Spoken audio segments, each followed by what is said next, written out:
we're here because I want to read you a book to fall asleep. And for the perfect book reading, we need to light a candle.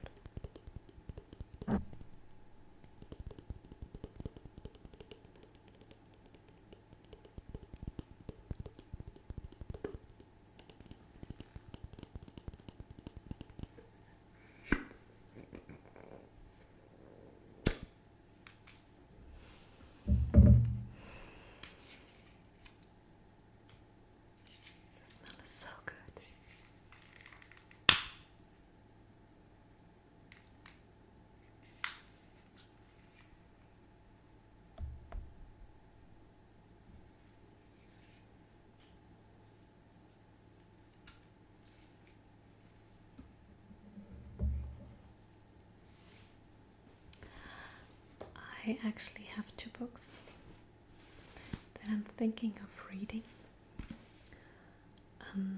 The first book is The Overthinking Cure. You know, I overthink way too much, so why not read a book? I actually don't know if it's good or not. The reviews, well, it was mixed reaction actually. But I think instead of reading a book with mixed reactions, I might read a book, The Art of Happiness, from His Holiness the Dalai Lama. I've had this book for I think a year now.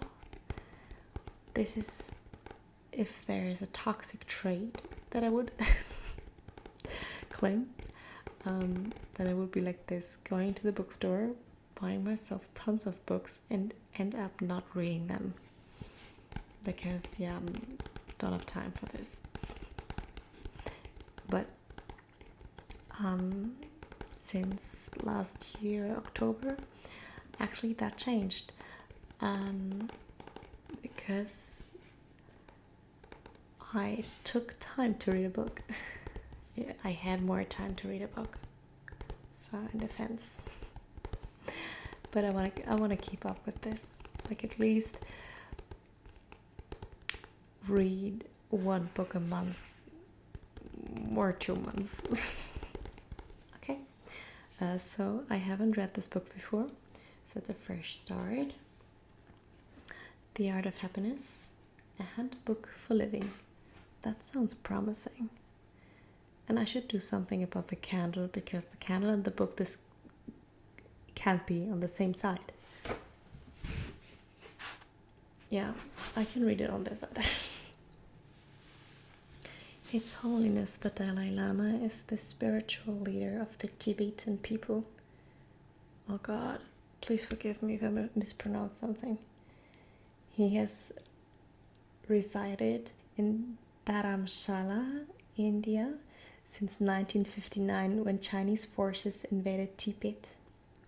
His tireless efforts on behalf of world peace and human rights have brought him international recognition, including the Nobel Peace Prize in 1989.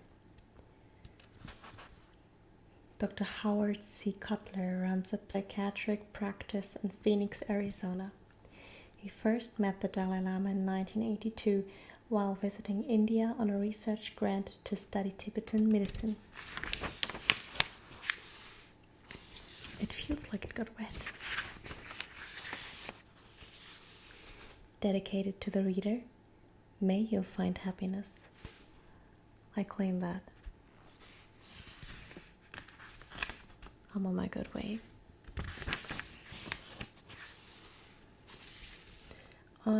Do we want to jump right in? Sorry for the author's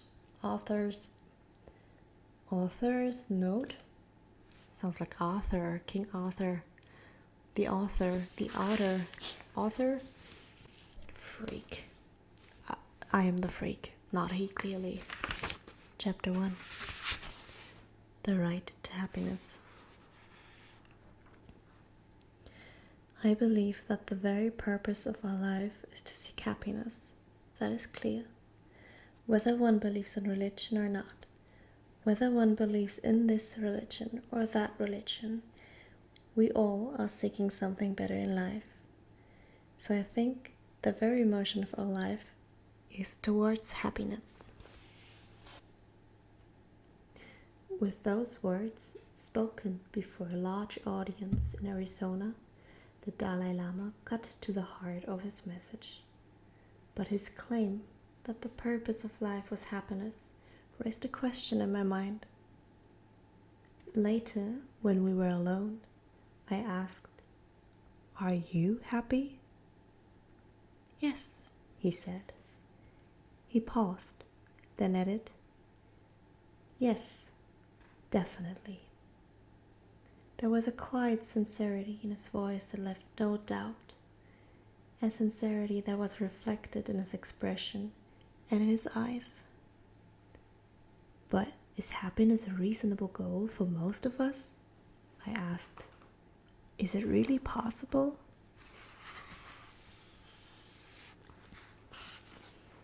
Yes, I believe that happiness can be achieved through training the mind. On a basic human level, I couldn't help but respond to the idea of happiness as an achievable goal. As a psychiatrist, however, I had been burdened by notions such as Freud's belief that one feels inclined to say that the intention that man should be happy is not included in the plan of creation. This type of training had led many in my profession to the grim conclusion that the most one could hope for was the transformation of hysteric misery into common unhappiness. From that standpoint, the claim that there was a clearly defined path to happiness seemed like quite a radical idea. As I look back over my years of psychiatric training,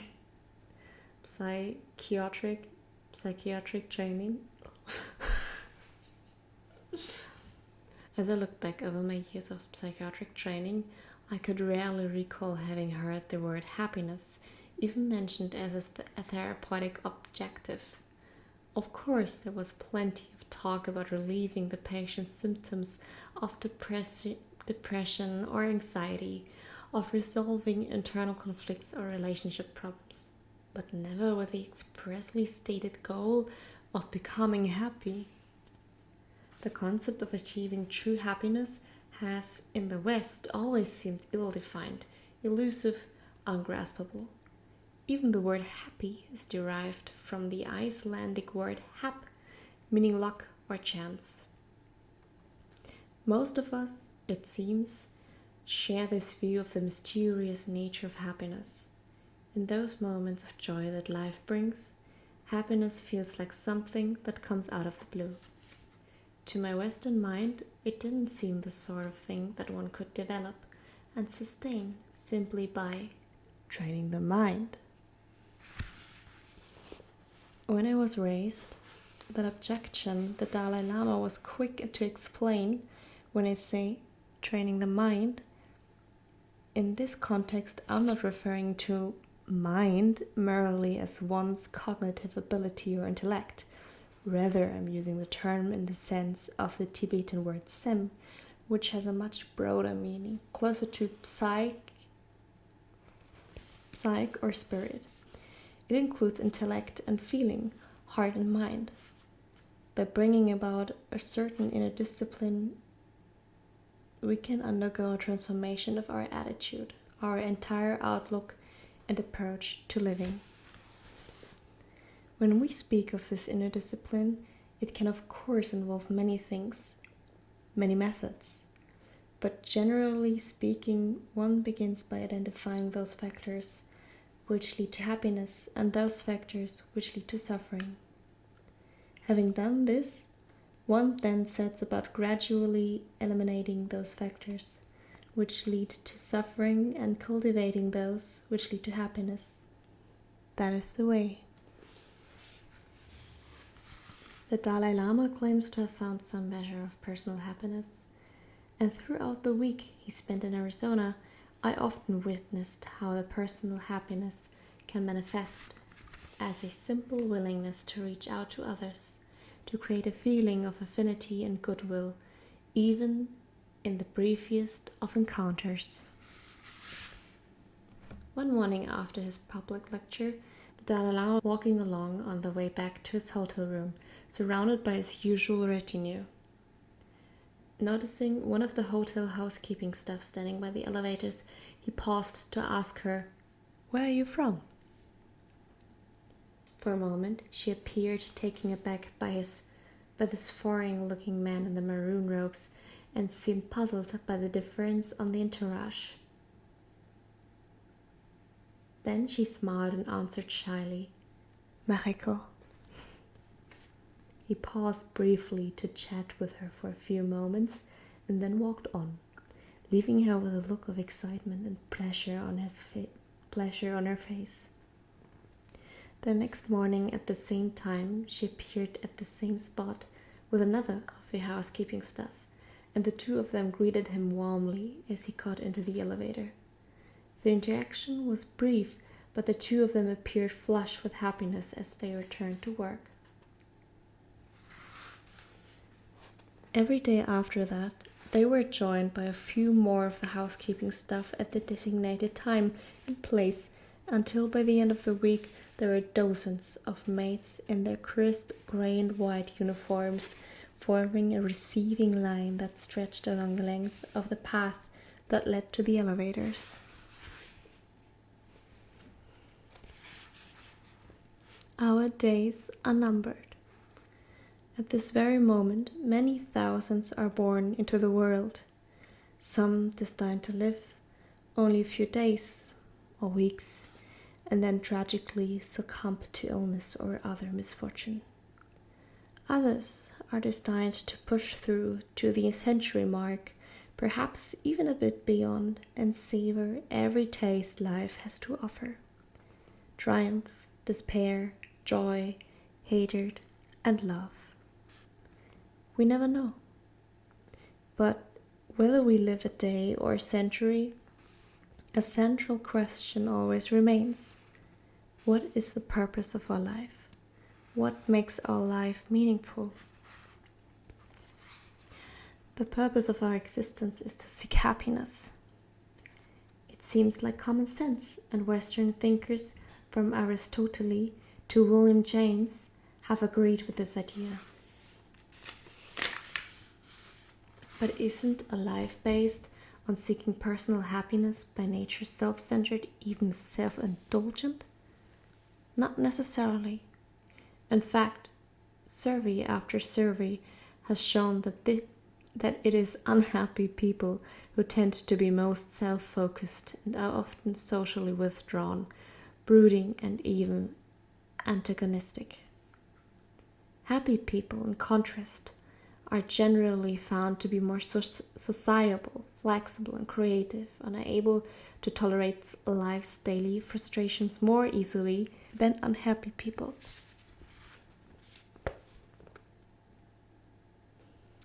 And most important, they are found to be more loving and forgiving than unhappy people.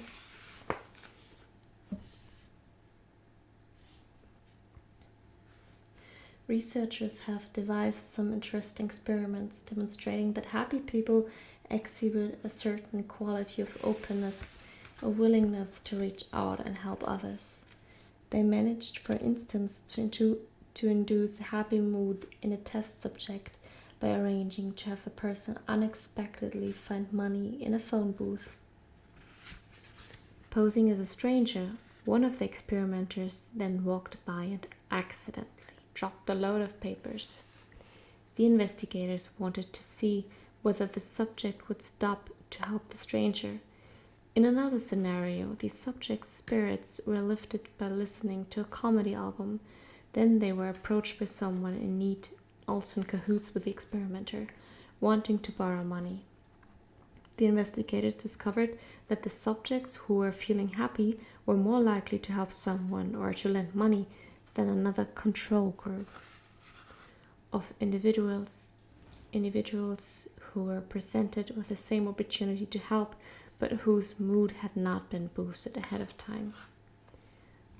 While these kind of experiments contradicted the notion that the pursuit and achievement of personal happiness somehow leads to selfishness and self-absorption, we can all conduct our own experiment in the laboratory of our own daily lives.